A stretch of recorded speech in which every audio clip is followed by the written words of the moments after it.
Hello everyone, dear participants. On behalf of the expert in international trade at the Chambre of Commerce of Metropolitan Montreal, we welcome you to our webinar of the Desjardins International Meeting Series.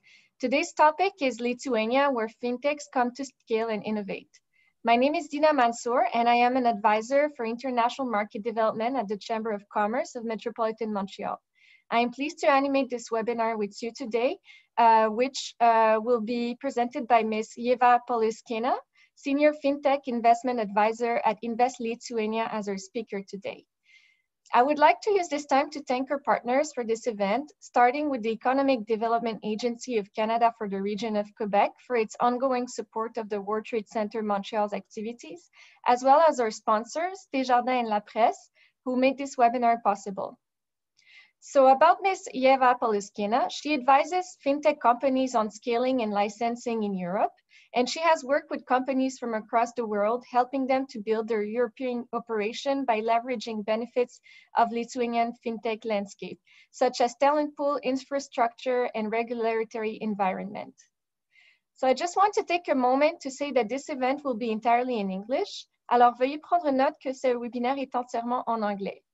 Please take a moment to look at the platform. So if you have any questions, please write them in the designated Q&A box located on the bottom center of your screen, and we will address them towards the end of the webinar.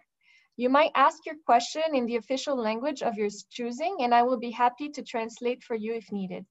If you have comments or technical issues, you can also address them in the chat box. You will also receive a short survey that will pop up in your browser, which we invite you to answer together your opinion for future events. And there's also an ongoing survey right now that we ask you to fill so we can get to know statistics about which type of company goes to our webinar. So I will also send you a follow-up email tomorrow, which will include the presentation used today. If you would like to watch this webinar again, we will make the recording available on our website as well. So Ms. Poliskina, you now have the floor.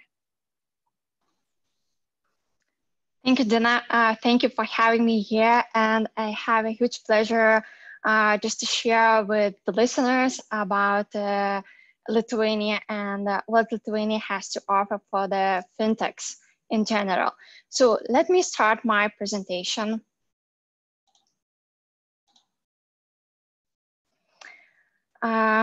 With a quick intro about myself. So as Dina just told already that I have been working for the past 2 years with the fintechs from around the globe and have been helping them to discover opportunities worldwide.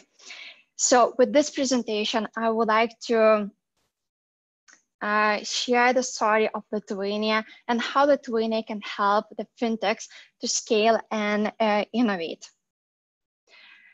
Since we have the borders closed and the COVID-19 situation is very different in the different countries, so I would like to introduce the Lithuania to you, dear listeners.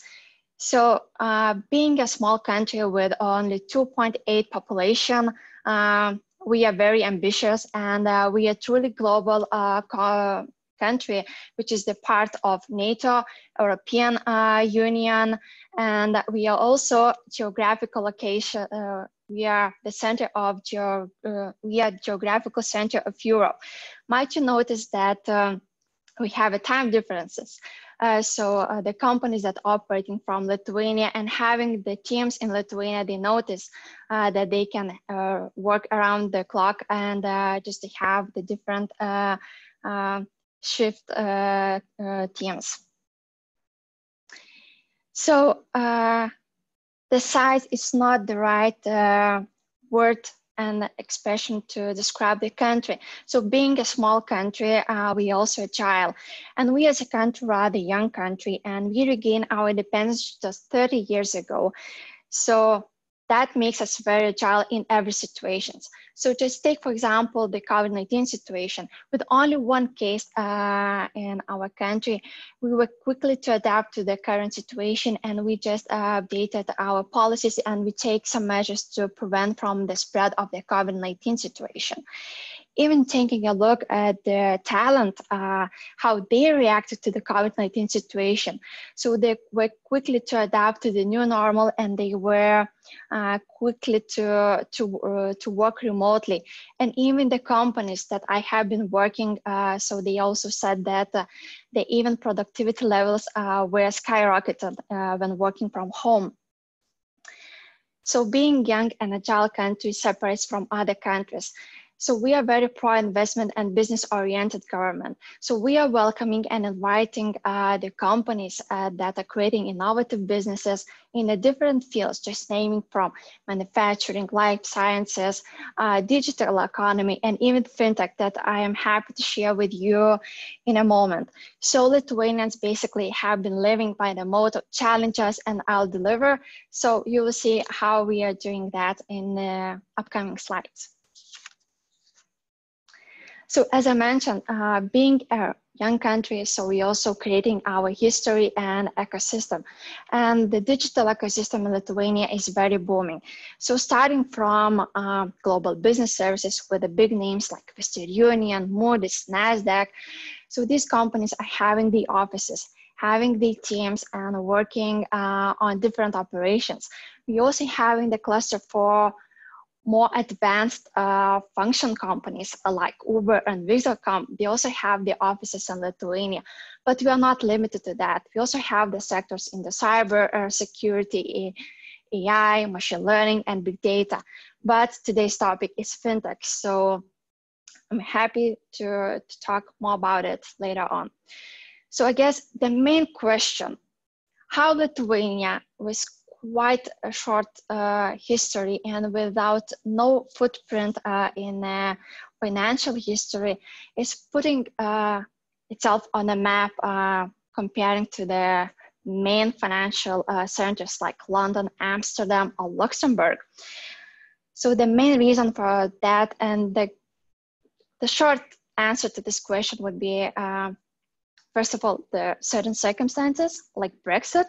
So Brexit gave the kind of impetus for the other countries to put themselves on the map in the competition for the companies that are willing to come and operate in the continental Europe, because after the Brexit, they were cut with the passporting rights. Another and the most important reason that being a small country, so we need to find our niches, and we're also taking care of our market. And our market was heavily concentrated on traditional Scandinavian banks, that there was no competition at all, and the end customers were not that satisfied, and they were not provided with the right services. So to sum up these conclusions, we came up with a solution that we would like to put the fintech as a priority for our country. And since then, we have been working on this direction. So now we have 200 and plus fintechs operating in Lithuania.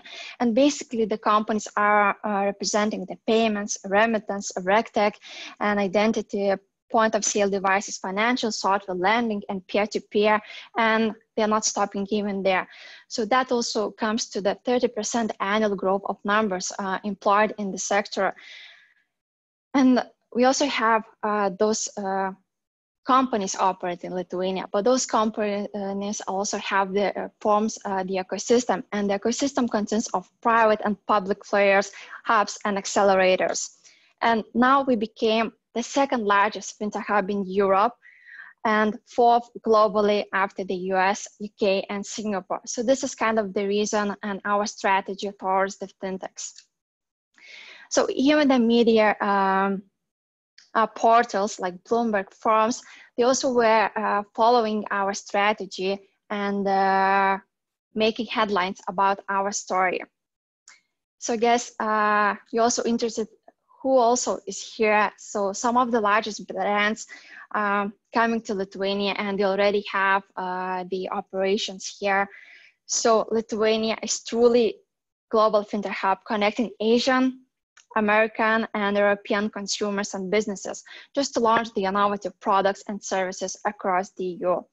So as you can see, the companies are not limited to geographical locations, and they're coming for different reasons to set up the bases in Lithuania. So, for example, companies coming from European Union, mainly from UK, they're coming for the reasons that they want to secure the passport rights because of the Brexit, or they also discover that there's a talent pool available for them. So, for example, Revolut, SumUp, and Railsbank, they do have the engineering teams here. Another geographical location like Asia, so they see Lithuania as a gateway to Europe, and they're expanding the operations from Lithuania to the whole Europe. And the companies coming from United States, so they see Lithuania as a good base for the tech talent. So I would like to share why fintechs choose Lithuania and the top 4 benefits that I will be covering with this presentation. So fintechs choose Lithuania because of the fintech-friendly regulation. So I'll tell that in more details during my presentation. Another good reason for the fintechs to come to Lithuania is infrastructure and opportunities for innovation. What also fintechs value is the competitive cost and availability of talent pool, even the current situation with the COVID-19. So we noticed that some of the fintechs globally were not able to compete with others. So the competitive costs, they're also very important just to stay in the game. And of course, last but not least is ease of doing business. So let me go through every step right here. So for the fintechs, whether they are licensed entities or whether they meet the regulation for the activities, so they are choosing their jurisdictions based on the regulators. So for the fintechs that are willing to provide the services that would need the regulatory approvals, they are working with a fintech proactive regulator. And Lithuania has one of the most progressive regulators worldwide. So the regulator is called the Bank of Lithuania, or the Central Bank. And this regulator has been recognized worldwide and has been awarded with the Catalyst Award, the Central Banking Global Awards. So for the fintechs that they need the regulation, they value the innovations and partnering with the regulator. And the Bank of Lithuania rather works on the different principles. They are basically guided by the principle of being a partner, not merely a watchdog for the financial sector. So the Bank of Lithuania has a proven track record of ensuring an innovation and conducive regulatory environment. So talking about the licensing, so the companies that would need license to operate in Europe, just wanted to give a quick overview how the licensing works in Europe. So for example, in European Union, we have 28 countries. And in order to operate in every country, you just need one license and then you just can passport it. So the passporting rights, it means that you apply for the one license in one country and then you just can passport it. So Lithuania, in comparing to other jurisdictions, differs from the streamlining the processes of the licenses. So if the companies are interested in remittance and payments in European Union or holding e-money, so they can get the license to do those activities in a faster manner. So basically in 6 and 9 months. So the companies, when we are working with the fintech, so they value the speed, how fast they can enter to the market, and how fast they can get all the necessary information. So smooth authorization for their licensing purposes. Another great deal that Lithuania has to offer for the companies is the special purpose bank license.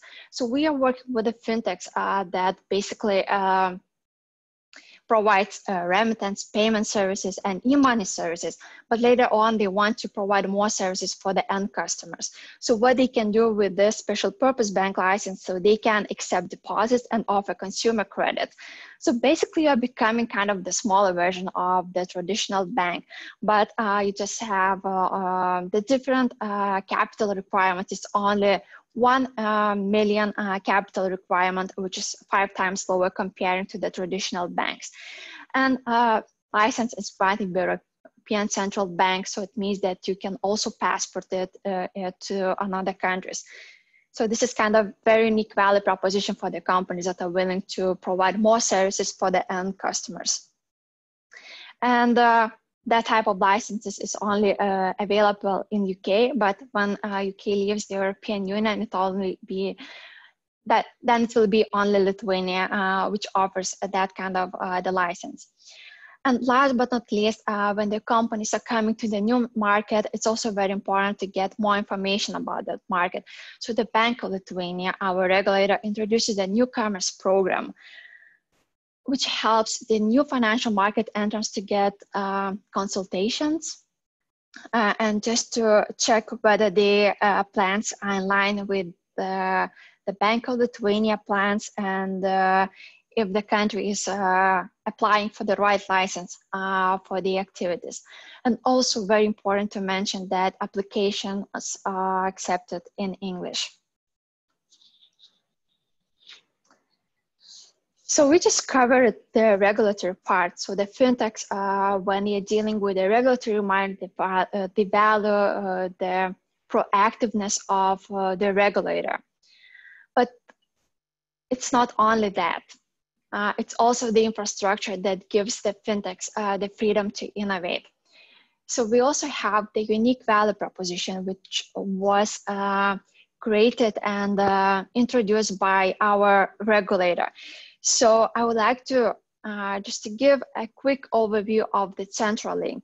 So Centralink is the unique payment system operated by the Bank of Lithuania, and that provides the full SEPA reachability. So basically you can do your payments in SEPA area. So basically you can do the payments in euros. But also very important that you can also issue unique IBANs for your clients. So this also makes kind of very big advantage towards other competitors. And when connected to the Centralink, you can reduce your dependency on the banking competitors. So basically you can provide the cheapest services for your end customers, and so just be on top of that. So this is the unique value proposition for the companies that are also discovering, so they can do the payments in euro, and they can do that instantly. So also mentioned the Bank of Lithuania, again, they are very proactive in a different ways. And the Bank of Lithuania pushes the market for innovations. And thus they have created the several sandboxes for the companies just to try it out. So a couple of the sandboxes you can see in this slide, but I just wanted to mention about the LB Chain sandbox. So this is a unique blockchain sandbox where the startups can test the products on blockchain-based solutions. So for example, if you're working with a new KYC solutions or transactions, so you can do that in this sandbox. Also, there's a regulatory sandbox, and companies, if they are not sure if how the product comply in the existing regulatory environment, they can test it with the regulators' guidance. So there are just a few sandboxes that are available in Lithuania from the Bank of Lithuania. But as I mentioned, so we have the full ecosystem. So the private players, they're also suggesting some new sandboxes just to test out your ideas. And even if you're willing to test the Baltic market with more than 5 million users, so we can join one of the sandboxes and just to test it out. So we just covered the regulatory part, the infrastructure. So these kind of the parts that are more applicable to the fintechs that would need the licenses for the activities. But just to run the fintech, it's also very important who is behind the wheel. So the talent is the main resource, just to scale it. And Lithuania is a home to more than 38,000 IT specialists. Since we're in the global competition and every country is competing for the talent pool with the different and big names, So Lithuania is also increasing this number of the talent pool available thanks to governmental support for relevant IT studies. So we're increasing this, the funding for the IT studies. We're also working on different initiatives just to keep that pool growing. So one of those initiatives is retraining programs. So people are just graduates with the different programs, they just came to switch to the IT side. So for that reason, there are private academies just to train the developers on different languages, technology languages, so then they can become the strong juniors, and then they can grow to the mid-level and senior level specialists. Also, we have the initiatives that would include initiatives for women in tech, and so on and so on. So the tech part is one part, but we also have other features for our talent pool. So it's multilingual and well-educated specialists. Almost 56 of population are with their higher education. So actually Lithuanians are very keen to study, to have the diplomas, and they are eager to adapt to the new markets and new products. So this is kind of the one reason why Lithuania are also very highly qualified for the different subjects. But the also very important thing is multilingual skills. So being a global player and being a part of their different organizations, so we have the community and students that were traveling a lot, they are studying abroad, and they're willing to get back home to Lithuania. So their proficiency levels are very high and score over 85%. And 52% of the population speak at least 2 foreign languages. So this is kind of the distinguished set of the features that other investors found in Lithuania. Of course, we are not limited to that. We are also very welcoming the new talent to come to Lithuania. So for that reason, we also have the special programs that allows the talent to come and reside in Lithuania. So for that reason, we also have the special programs like Work in Lithuania, so specifically dedicated for our diaspora to come back to Lithuania and work for international companies. So the diaspora that is willing to get back home is with their international exposure and having experience working with the top-notch companies. Then we also have Blue Card Visa, which is the special visa for non-EU talent to come and reside in Lithuania. So you can also bring your family with you, so you can discover the new place, so you can set your place for your career as well. And of course, there's a startup visa. So if you're willing to start your startup, so that could be a great option for you to do that.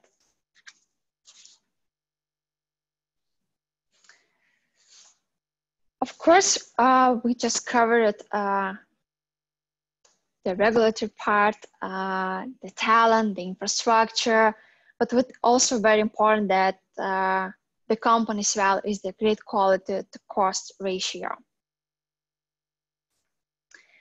So Lithuania is also gaining more attention in the different fields. So we became 11 globally and 4th in Europe for ease of doing business. And we are still constantly improving this position to make the business environment as favorable as possible. So with the short setup times and e-government administrative solutions, Lithuania ranks alongside like Germany and Ireland for ease of doing business. And Lithuania offers the highest quality of talent, ranking alongside the countries like Ireland, Netherlands, France, not even for ease of doing business, but even for the employee cost. So you can find those costs way lower compared to other countries. So, which means that you can rapidly grow your team without compromising on your quality. What's also very important for the companies, so it's the structure of their taxes. So the companies are coming to Lithuania and they also find that they can benefit from the lowest commercial rental cost in the region. They can benefit from one of the lowest taxes. So the corporate profit tax is only 15% and the personal income tax is only 20%. So combined with the tax support, the companies can find more profits. And if you're also working with research and development projects, so you can also apply for specific grants that would help you to scale your innovations. So just to summarize it, and just to remind you that we are the official agency for foreign direct investment and business development. So we are here to help the companies to discover the opportunities in Lithuania and from Lithuania just to scale in the whole Europe. So we are helping in the different stages. We're helping in the decision making. So we are here to provide you all the market research, market overview, and connect you with the relevant stakeholders. So if you are ready just to explore the other markets, or if you're looking for the place where you can scale, so maybe this is a good moment just to connect and just to find out more about what you can offer for the companies like yours. Another area where we're helping the companies, we're helping them to establish the businesses. So when coming to the new market, the companies need some guidance. So we are here to help the companies. And of course, we're helping with the business development. So we are here to collect the feedback and see what's working, what's not, so we can make the jurisdiction as favorable as possible. And it's also very important to mention that all our services are free of charge. So our main mission is just to help the companies to find the right environment just to thrive. And of course, if you're looking for new horizons for your fintech, or you see that this is a good moment to do that, so we would love to help you. And if you have any questions, so I would be happy to answer them or just to share more information with you.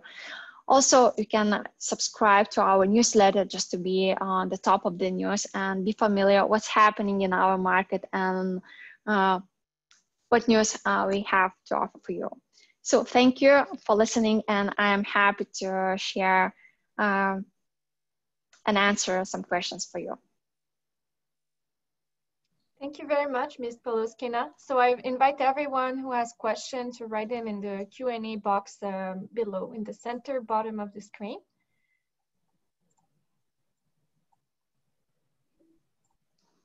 Okay, and maybe Ms. Poloskina, if we can just go to the next slide, please.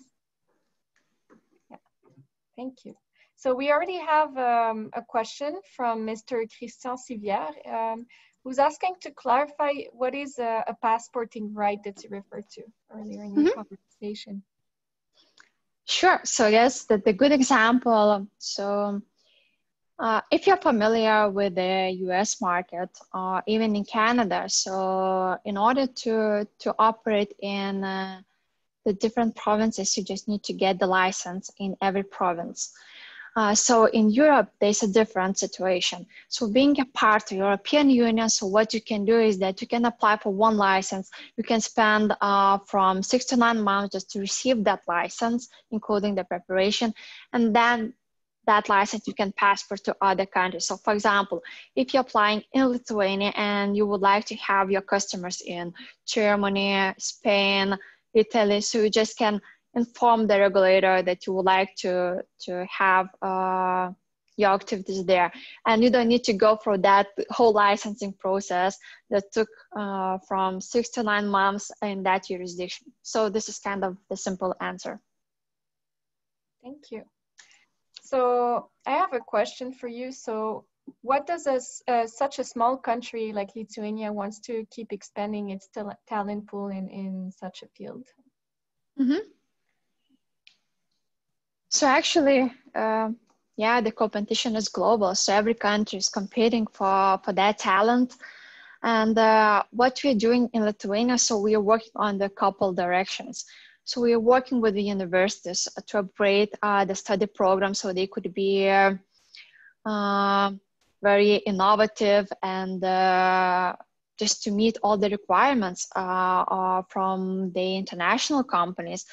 We're also working on retrainings. So as I mentioned, we are working with the different private academies or different initiatives that would invite more people to join IT, because this is kind of the field that has something different buzz that it's kind of difficult to understand, but it's not like that. You just need to find the good ambassadors for that, just to spread the word about it. And of course, we are working on the different initiatives that could have, that would easily welcome the talent from abroad. So like startup visa, blue card visa, and just to name it. Thanks. So someone is asking, are startups welcome? And if so, at what stage? If they have no sales or they're earlier at their sales, are they still welcome? Yeah, sure. So for that reason, we have a startup visa. So the companies that just starting the processes, and if they do have the MVP for that, so they just can apply for this visa, and they can also try to apply for some funds that could help them to scale. So I wouldn't say that there's some kind of the restriction that if you don't have no sales or just early sales, you are not limited to come to Lithuania. But there's some procedures that you just need to fill out, and they are willing to find out more about the company and at which stage you are. So I guess at this stage, I would recommend you just to have your MVP. Thank you. So my next question for you is, has your fintech strategy paid off, and what is the real benefits of it? Yeah, so actually, you know, being a very young country and a kind of small country, so what's also very important to have our niches, and fintech is one of those niches. And we truly see that it just already paid off, because one of the reasons why we started this strategy was that we wanted to increase the competition in the market. So at this point, we have more than 2 fintechs operating in Lithuania from the different verticals. So it's a win-win situation. So we have more fintechs, we have more people working in this field, and we have the companies that they're creating the new and innovative products. So our talent is also upgrading these skills. And what's also very important that the end users, they also are benefiting from it, because they're having better services, even cheaper services. Thank you. And so what are the new opportunities for fintechs in Lithuania in the current COVID-19 situation? Mm-hmm. So what you notice that even in the COVID-19 situation, for the fintechs to stay in the game, it's also very important to have the talent that would go cost to quality. So we don't have that big giants that would allocate all the resources to the companies. So the absence of tech giants create the opportunities to hire the top-notch talents. So our market is not that saturated. So it helps the companies to hire at a better cost. And even we had some companies that were heavily hiring during the quarantine and even lockdown remotely. So that shows the companies that they can hire the better talent at this point of view. Also, the sandbox is to test your products. So if you're having some innovation and if you're willing to test your product, so you can do that in Lithuania. And of course, if you're willing to start the operation, that would need regulatory approval. So this is a good moment just also engage with the communication with the Bank of Lithuania for that. Thank you. So for everyone, so I don't see any, oh, I have one more question. Okay. Someone is asking, are there any fintechs in retail, in-store mobile payment space in Lithuania? Yeah, so we have quite a number of those fintechs.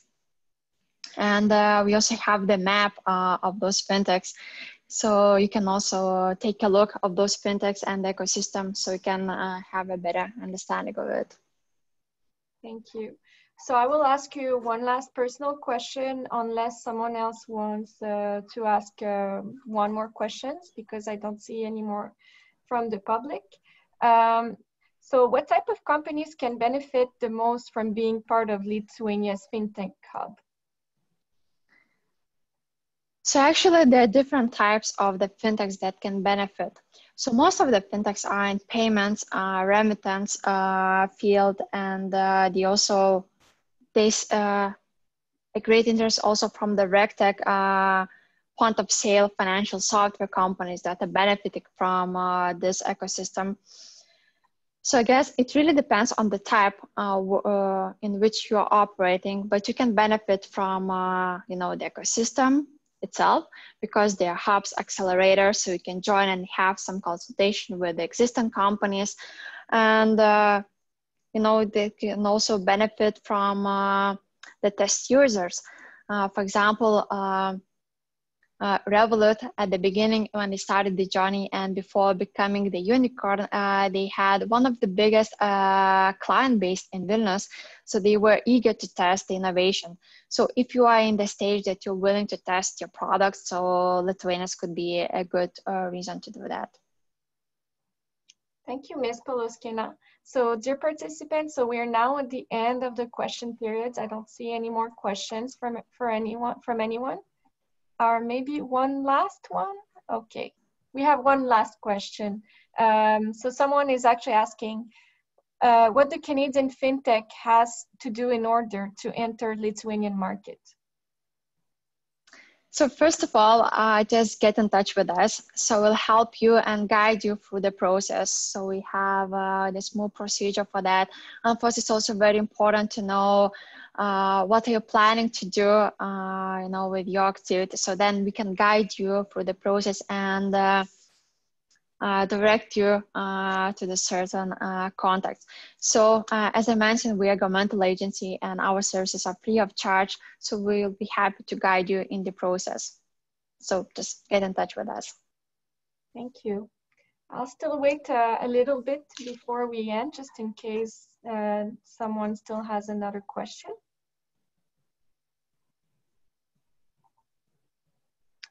So if not, I will start the closing. So as a reminder, I will send you a follow-up email tomorrow, which will have Ms. Poloskina's presentation. And once again, this webinar is recorded. So in the follow-up email, I'll also send you the link where you can rewatch it again if you want to share it or see it again. And I invite you all to complete the survey that popped up on your screen when you entered the webinar, and that will pop up again after you leave. So this one is different from the first one you filled already live. It's all about your opinion and about the subject and if you like the presentation. So this will really help us to target more of your opinions and to do better and find subjects that are interesting for you. So I would also like to use this time to invite you all to keep informed of our next international business activities. Next week on Thursday, we have the Café Export webinar at 10 a.m., which covers international news and includes an interview with an entrepreneur. And also stay tuned for the next Rencontre Internationale Desjardins, or Desjardins International Meetings in English, coming up in 2 weeks at the same day and time as today. So the next subject will be virtual trade shows for talent acquisition for your company. So thank you again, Ms. Poloskina, for your excellent presentation. And, thank you. Thank you, dear listeners. Thank you, everyone, for your participation. So on the behalf of the Chamber of Commerce of Metropolitan Montreal, I would like to thank everyone for joining us today. And it was a pleasure to be your host and to have Ms. Poloskina with us today. I wish you all a good day. Bye-bye. Bye.